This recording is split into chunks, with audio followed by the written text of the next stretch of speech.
A primeira entrevista de Lampião foi prestada ao médico do Crato, Otacílio Macedo, no sobrado de João Mendes de Oliveira, em Juazeiro do Norte, Ceará, no ano de 1926.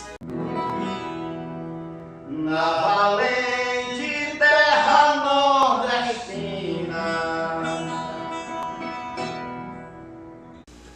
Qual o seu nome? Chamo-me Virgulino Ferreira da Silva e pertenço à humilde família Ferreira, Riacho de São Domingos, município de Vila Bela, atual Serra Talhada. Em Água Branca foi meu pai, José Ferreira, barbaramente assassinado pelos Nogueiras e Saturninos, no ano de 1917. Não confiando na ação da justiça, porque os assassinos contavam com a escandalosa proteção dos grandes, resolvi fazer justiça por minha conta própria, isto é, vingar a morte do meu progenitor. Seu nome já é conhecido em todo o Brasil, mas por onde mesmo você tem andado no Nordeste? E como enfrenta os policiais destes estados? Tenho percorrido os sertões de Pernambuco, Paraíba e Alagoas, e uma pequena parte do Ceará. Com as polícias destes estados, tenho entrado em vários combates. A de Pernambuco é uma polícia disciplinada e valente, que muito cuidado me tem dado. A da Paraíba, porém, é uma polícia covarde e insolente. Atualmente existe um contingente da Força Pernambucana de Nazaré que está praticando as maiores violências, mais parecendo a Força Pernambucana. Seu grupo recebe proteção de muita gente? Não tenho tido propriamente protetores. De todos os meus protetores, só um me traiu miseravelmente. Foi o coronel José Pereira de Lima, o Zé Pereira, chefe político de Princesa Isabel, Paraíba. Homem perverso, falso e desonesto, a quem durante anos servi, prestando os mais vantajosos serviços da minha profissão. No caso de insucesso com a polícia, quem o substituirá como chefe do bando? Meu irmão Antônio Ferreira, ou então Sabino Gomes. Dizem que você está rico. Até onde isto é verdade? Tudo quanto tenho conseguido na minha vida de bandoleiro do mal. Tenho chegado para as vultosas despesas do meu pessoal, aquisições de armas e munições. Convido notar também que muito tenho gasto com distribuição de esmolas aos necessitados. Ao longo de sua vida nas armas, e quantos combates já esteve envolvido e quantas pessoas foram mortas em batalha? Não posso dizer ao certo o número de combates em que já estive envolvido. Calculo, porém, que já tomei parte em mais de 200. Também não posso informar com segurança o número de vítimas que tombaram sob a pontaria adestrada e certeira do meu rifle. Entretanto, lembro-me perfeitamente de que, além de civil, já matei 3 oficiais de polícia, sendo um de Pernambuco e 2 da Paraíba, sargentos, cabos e soldados.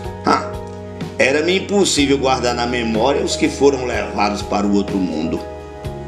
Você sabe de tudo o que acontece dos movimentos da polícia, de planos para lhe capturar? Tenho também um excelente serviço de espionagem, dispendioso, embora utilíssimo. É comum dizer que os cangaceiros, por onde passam, deixam rastros de sangue. Como é o seu comportamento? Tenho cometido violências e depredações, vingando-me dos que me perseguem e em represálias a inimigos. Costumo, porém, respeitar as famílias humildes que sejam, e quando sucede algum do meu grupo desrespeitar uma mulher, castigo severamente. Como anda a sua saúde, se sofre ferimentos? Já recebi 4 ferimentos graves. Dentre esses, uma na cabeça, do qual só por milagre escapei. Os meus companheiros também. Vários deles têm sido feridos. Possuímos, porém, no nosso grupo, pessoas habilitadas para tratar dos feridos, de modo que sempre somos convenientemente tratados. Por isso estou forte e perfeitamente sadio, sofrendo raramente ligeiros ataques reumáticos. O que imagina do futuro dentro do cangaço? Estou me dando bem no cangaço e não pretendo abandoná-lo. Não sei se vou passar a vida toda nele.